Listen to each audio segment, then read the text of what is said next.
Hey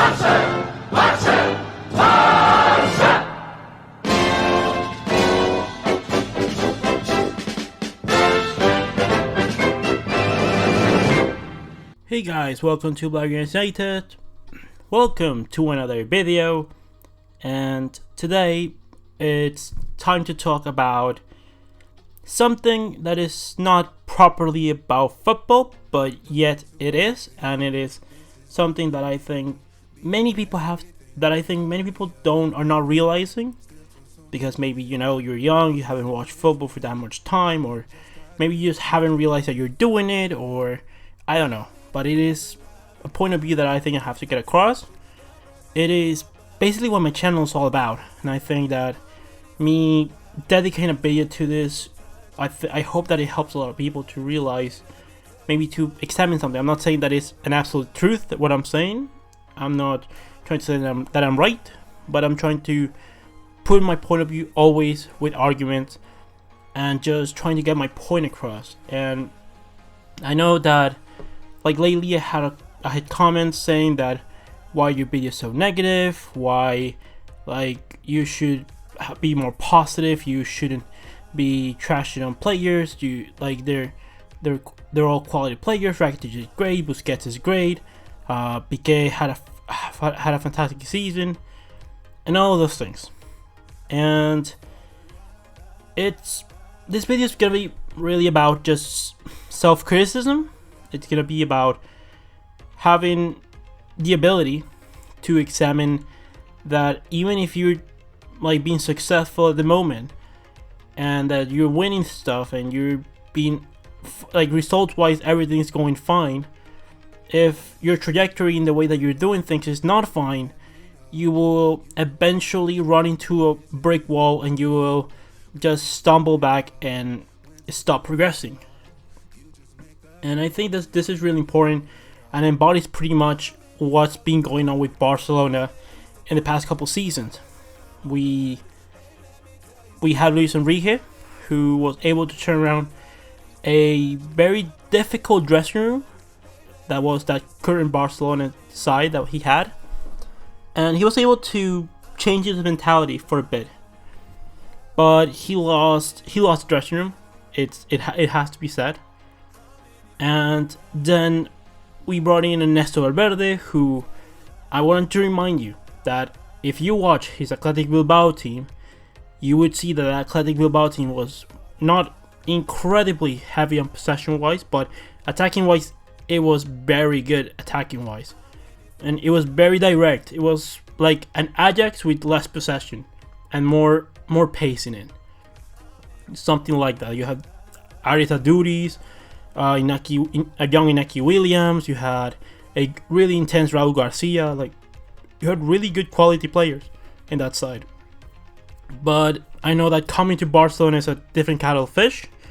You just have way better tools and players that have won so much more, that are listening to your severe instructions will not be as easy. And that's why Barcelona lately have been playing the way that they've been playing. And what is that, you might ask? Well, Barcelona has been a team that's been playing without intensity. Barcelona has been a team that has been playing by trying to win with the minimum effort. This preseason tells you that, and the past season tells you that specifically. And I know that it might sound negative, but the thing is that I don't think it's negative. I think it's called being realist. I'm not trying to take digs at anyone. You can think whatever you want to think. It's a free world. It's liberty of speech, and I'm just saying that it's very important to recognize that you might be successful now, but if you're not doing things right, like I said, you're eventually gonna stumble upon a wall, and you're gonna stop progressing. And let me put an example for you. If you're studying, you have 5 tests throughout the year. You have 4 main tests and a final test for your school. Everyone studies around 2 hours for every test, and you've only studied 10 minutes for every test. So far, it's worked for you. You've been able to get straight A's for all 4 tests. But the moment of truth came and your final test, which is worth 50% of your final mark, comes along, and you've been successful by doing the minimum effort, and you've been lucky that pretty much everything the only things that you've studied have been the only things that show up on your test. You go ahead, you only study 10 minutes for your final test again. Well, everyone else studied way more and did more than you. And what happens? What happens is that you're gonna get a bad grade, and you end up messing up the whole year just because you were attempting to do everything by the minimum effort. And let's change the situation now. Let's change the situation. Say you're studying the whole year with only 10 minutes for your test. You did fine, and then you wanted to study 2 hours for your last test. Well, the thing is that if you are only studying 10 minutes and making yourself used to only studying 10 minutes, then changing from 10 minutes to 2 hours, it is not gonna work. You're not gonna know how to do it. You're not gonna know how to do it because you've been accustomed to doing it in a different way. And this translates to football perfectly, because Barcelona pretty much won La Liga by scoring a goal and then sitting back and park the bus, which was pretty much what happened. A game that pretty much embodies this is Betis against Barcelona at the Benito Villamarin, where Messi scored that fantastic hat-trick and that really great goal to beat Pau Lopez. What happened in that game was that we pretty much parked the bus and we had 1 free kick and 3 counterattacks, and that's what won us the game. But Betis generated a lot of chances, and the only reason they didn't score more goals is because they didn't have firepower up top. You translate that, we go into the Champions League final, and we try to apply all the intensity that we wanted to. We've been saving our energy the whole season for this moment.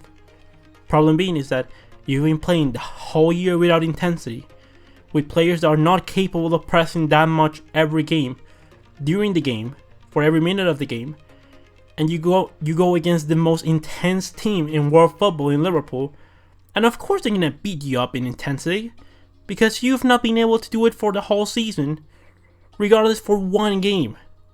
You've been accustomed to sit back and counter, and then Liverpool came ahead and absolutely destroyed you, because you were not able to get the ball back from them because you forgot how to press, you forgot how to properly have possession and move the ball quickly. And if you don't know how to do that and you try to play the Cruyff way and you move the ball slowly, then you're just asking to get a team to press you high up and attack you. What was the other problem that you had during the season?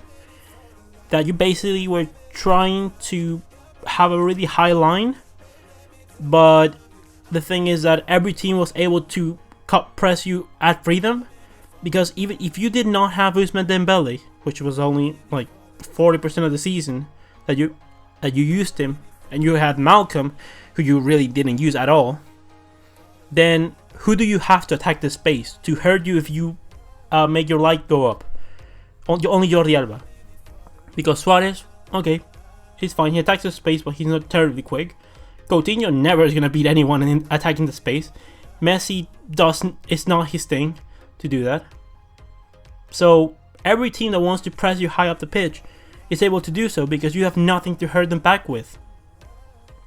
Think about why teams like Juventus, Bayern Munich, and PSG have not been able to really go through in the Champions League and win it all. Think about it.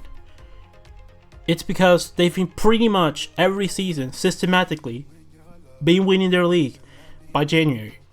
They pretty much seal the thing by January, and then they do it by pretty much systematically just winning, by just putting minimum effort because they're so much better than everyone else.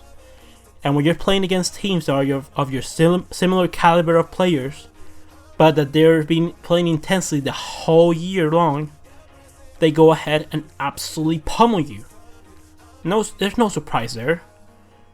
Ajax beat Real Madrid not only because they play better football, but because they were fighting for. They've been playing with intensity the whole year long, where Real Madrid were just sitting back, playing slowly. Same thing with Barcelona. You were not able to react to Liverpool because you didn't know how to. During the whole year, there was only one game where I said this was probably a game that I would have watched from a Pep Guardiola team. Only one match, and that was the Copa del Rey second leg of the quarterfinals against Sevilla, where we beat them 6-1. That was the only game where Barcelona were moving the ball at light speed, where everyone was moving, touching and going. We had elaborated attacks. It was not only Messi that generated danger. We had some other games which were good, but not even close to that game against Sevilla. So we must be better. And if I make criticism, it's because I want my team to win. I want Barcelona to win. I want Barcelona to be better because I know they can be better. And I cannot be saying that it's fine and agreeing with the team that is fine while you know it's not, while you know it could be better, and not making criticism about it, is just asking to lose, and when you eventually lose, you'll be fine. How many times this season we saw us win by another team having more possession than us, and we coming out and said it was a great game. Hearing the players say Messi, Alba, Piqué, Busquets, Suarez, oh, it was a great game. We won, and the important thing is winning. Valverde keeps saying that the whole season, but we won. We're here to win. And yes, that is true. We're here to win, but we're here to win every day, every year. We're here to win this year, next, the next, and after that, and after that, and after that. I want to be able to win through every year, and if to do that, you need to do things properly this year, and also you do it properly this year so you're able to be successful in the upcoming years. That is why players like Suarez, Piqué, Rakitic, Coutinho, they really should have gone, because you, especially the likes of like Suarez, at this point you don't sell Suarez, I don't think, but the likes of Piqué, yes, he was great last season, but Piqué's not going to be there for 10 more years, at least I don't think. He could be, he could very slightly, I heavily doubt that he's going to be able to sustain 10 more years of his career, but I would have much rather had a 10-year career of Matthijs de Ligt than having maybe 2 to 3 more years of Gerard Piqué. Same thing goes with Ivan Rakitic. Yes, Ivan Rakitic is great. I've never said that he's a bad player. He's an amazing player. But at this point in moment in time, he's not what Barcelona need. I'd much rather have Riqui Puig with more years of experience, because the more years of experience he gets, the quicker he will be able to contribute to the squad in a really important way. Instead of signing Coutinho, we should have signed Kylian Mbappe. But because we signed the player who was more marketable instead of the right player, then that's where we're at. So if I make criticism, it's because I want my team to win. And you're never gonna hear me say, if Barcelona play bad, you're never gonna hear me say everything is fantastic. Because I don't want to lie to you. Because lying in this sense is not helping everyone. If you're a parent that you tell your kids, oh, you're doing it great job, you've been getting straight A's by not doing anything, great job. Well, if you do that, what's gonna happen is that whenever they actually need to study, and it's gonna get difficult, and they actually need to work hard, they're not gonna be able to know how to do it, and it's your fault because you haven't made enough criticism while you could do it. You do criticism when you're winning, because that's when the morale is high. When you're able to take criticism and use it to make yourself better. If you do it only when things go wrong, then your morale's wrong, then you get depressed, then everything goes to the crap. So I think this is the point I wanted to get across. If we want Barcelona to succeed, we need to recognize that this is not the way. That this is not what the legacy of Cruyff is. And to get back to what we used to be, we need to look at the mirror of Guardiola. We need to look at the mirror of Cruyff, and we need to look at the mirror of Luis Enrique. We need to look at how good we used to be and try to replicate everything that we used to be towards that goal. With all said and done, let me know your opinions in the comment section below. What do you think about this topic? Do you think that everything's fine with Barcelona? Do you think that this way that we're ready to win all trophies? Or do you think that things need to change in order for us to be a better Barcelona? Let me know your opinions in the comment section below. Comment, like, and subscribe. And I'll see you in the next one. Blaugranas.